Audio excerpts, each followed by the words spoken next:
Hey everybody, it's Robin Scherzer with Robin Stampin' Hood. Happy Monday and welcome to my Maker Monday. Just make sure you guys can see. I always feel like you're just tilted a little too far, so we'll do that.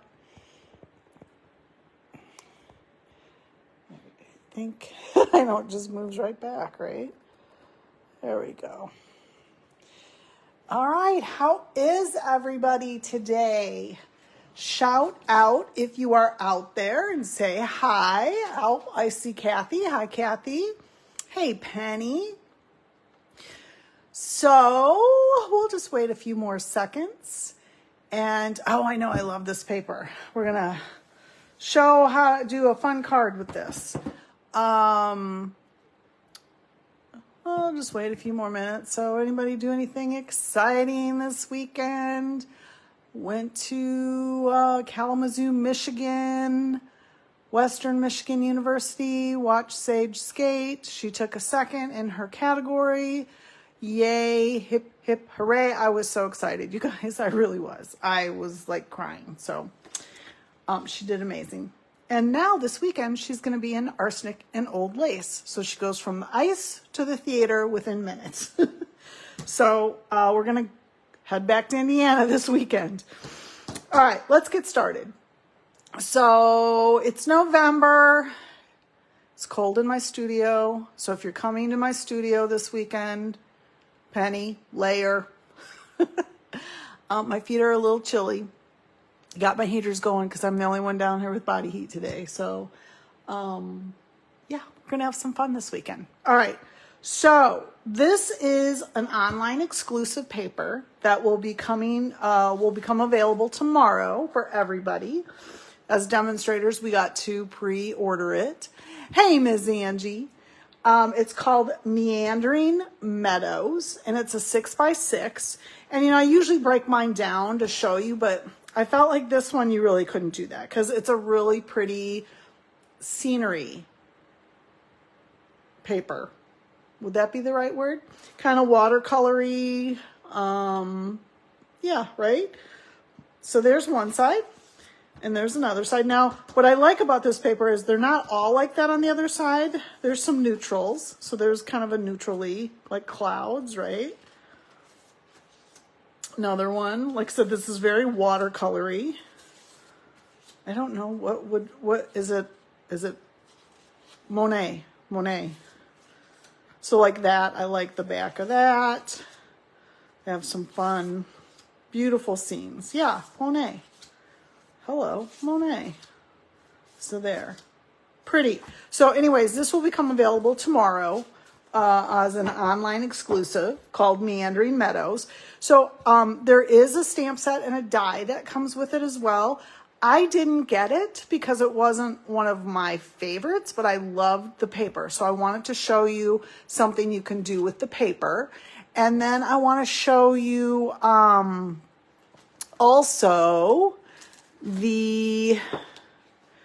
another thing that's an online, I have not played with it yet, but it's called Fluffiest Friends. Have seen some really cute things out there, and then it comes with a die set, and it actually has a little honeybee hive there, and of course he's eating honey, so you have to have that right. So I'm going to play with this later. I just haven't had a chance. It would go great using blends, right? Yes, order early for the paper because I think it's going to be a hot commodity. So I showed you what the paper is. I'm going to show you the card. I got this idea from a demonstrator in Canada, and I thought, oh, it was a great way to showcase the paper because, you know, we have such pretty paper that it has all the different scenes, but then you have to kind of cut it to put on your card, right? Well, she did this. And I thought, oh my gosh, that's such a great idea because you can see almost well, you can. This is 6 inches, and then this is the 5 1/4. So you can see the whole paper then when you open it up, which I loved. So we're gonna make one of these. So this was just my first try at it, And I did it a little different than she did it. So we'll see what we can do there. So let me see, I'm gonna grab a block to hold this down because I feel like it wants to keep popping up on me. So this is your regular card base. And so it's, 5.5 by 8.5. But I thought what I would do, so we're going to do a different scene.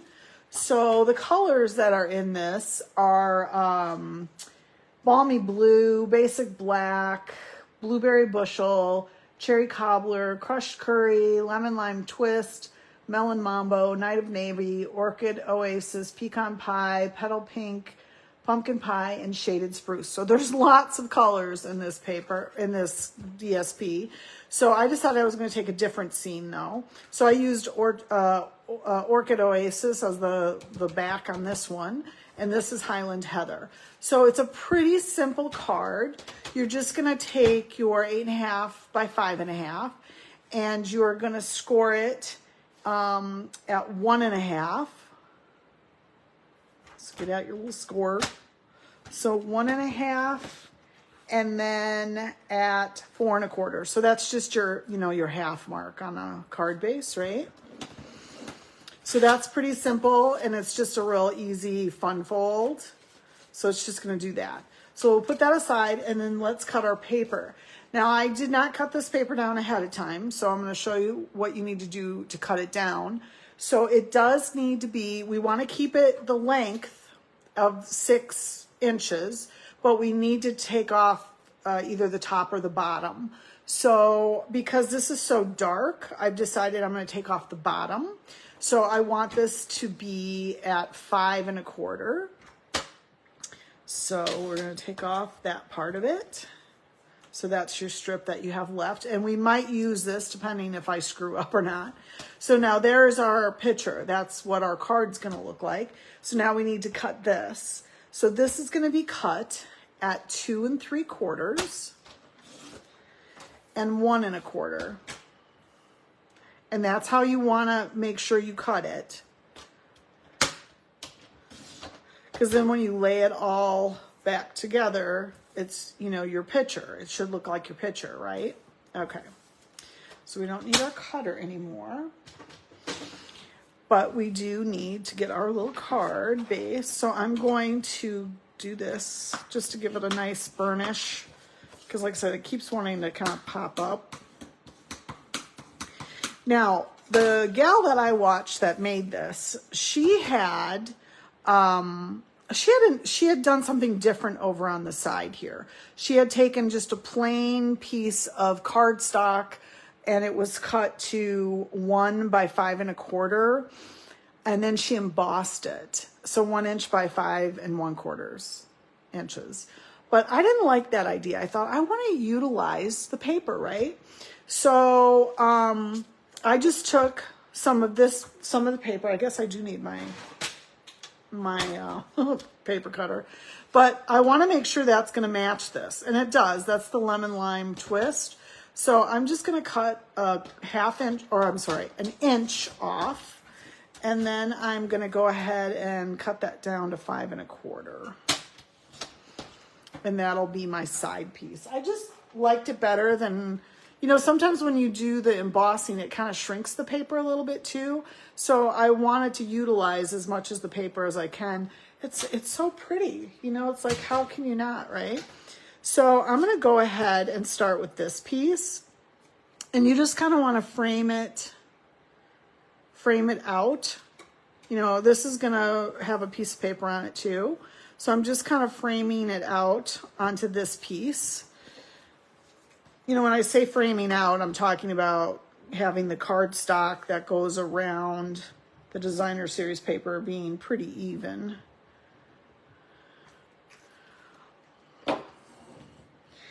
And you guys, this is going to be my challenge for you this next couple weeks. I want you to grab some of your DSP. Doesn't matter what DSP. And I want you to create a couple of these cards. I want you to create 2 cards and post them out on Robin's Hood of Merry Makers. And then I'm going to enter everybody in to a drawing for some prizes. So you'll have I'm going to give you 2 weeks to do it. So not next Monday, but the following Monday.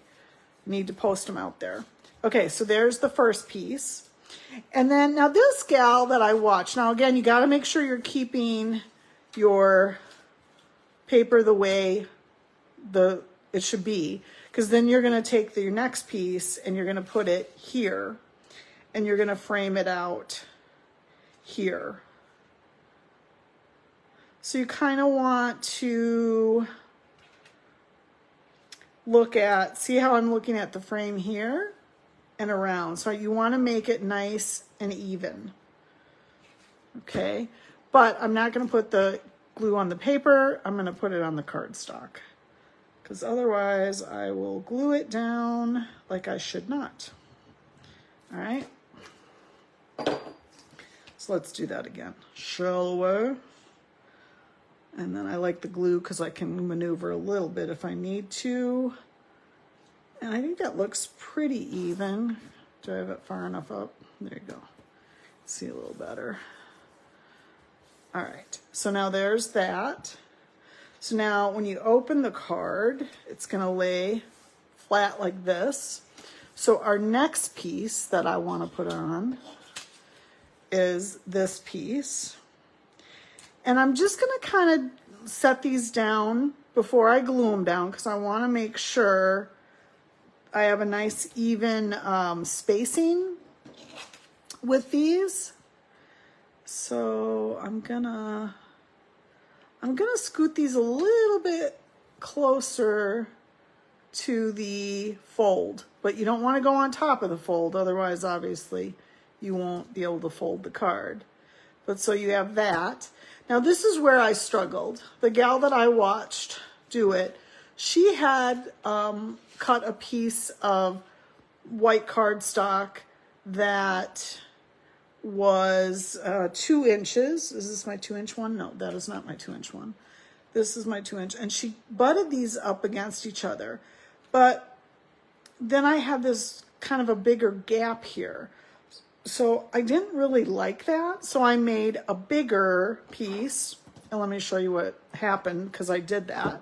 So I made this at 5 1/8, or I'm sorry, 2 1/8. And then when I closed the card, you could see this white right here. And I didn't like that. So I took the piece that I cut off and I made a smaller piece, which I kind of like it when it's open like that and you have this piece over here. But when it's closed, it might not look perfect. So you can do it either way. I'm going to try it the way she did it with the 2-inch and see if that works a little bit better. But we'll see, right? All right, so let's put this all down to where it needs to be. And make sure you hold it flat so you know that you are going to line it up okay. And again, I'm kind of right along the edge of the score there. But I also want to make sure that this seam is even right there too, so it's not all loopy-loppy. All right, we'll do this.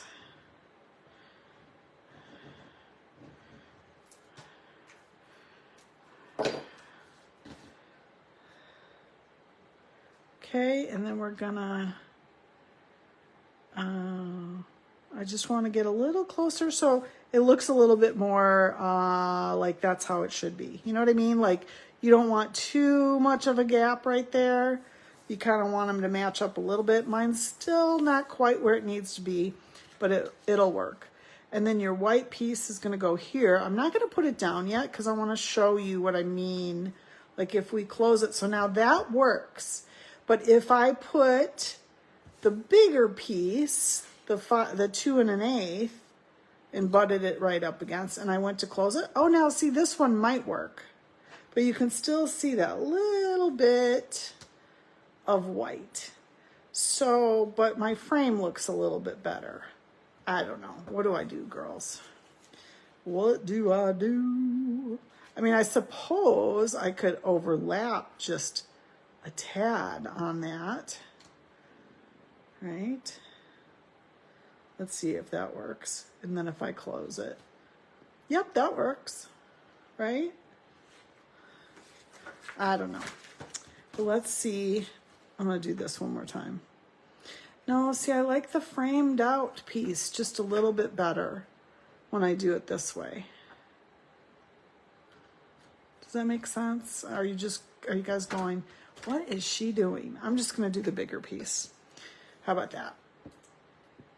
Okay, get some glue going. Whoops, I'm running out. All right.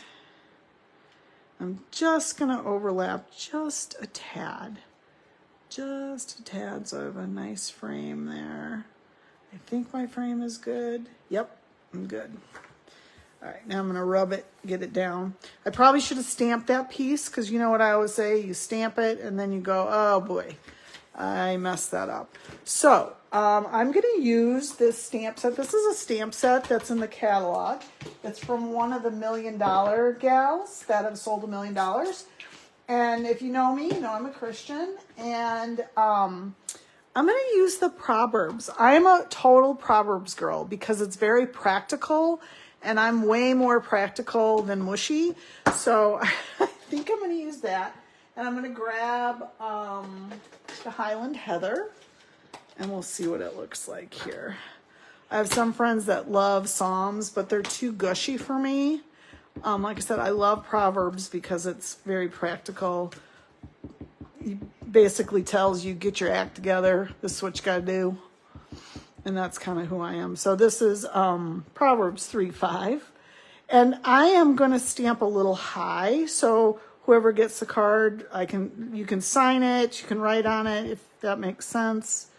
So just going to set that right in the center. And hopefully I didn't screw it up. Oop, I picked up an edge. But what are you going to do? I should not have put that down before I stamped. I broke my own rule. Girls, don't do what I do what I say, right? So I have done everything I normally do, right? I stamp it and layer it, but I didn't embellish it yet. So this is another one of the things that will be an online exclusive. Now, they have run low on these already because we all loved them so much we bought them. So they won't be available tomorrow, but they'll be available shortly after. So you have some little swallows and you have some dragonflies. So with the trees and the lake, I thought, oh, I'll put some swallows happening here, right? And I like that they have them going 2 different directions. So it's not totally the same. And then you know what? I think to cover up one of my boo-boos there, boo-boo. And this kind of reminds me of my mom was part of a group of Christian ladies that was one of their emblems. So I like that as well. So what do you think about that? I love that it showcases the paper so beautifully, because like I said, you got to cut that up. When it's a 6x6 piece, you're losing a big chunk of it. So I love that you can see the whole, scene in this type of a card. So there you go. There you have it. Easy peasy, lemon squeezy. Again, I want you to take the challenge. I want you to make 2 different cards using the DSP that you have and doing this style. And then go ahead and post it to Robin's Hood of Merry Makers in the next 2 weeks. And let's see, today is the 6th. So in 2 weeks, on the 20th, on November 20th, I'll do a Wheel of Names drawing for some fun embellishments. So I hope that you will take that challenge. And that's it, you guys. Thanks for stopping by on this Monday, and happy stamping.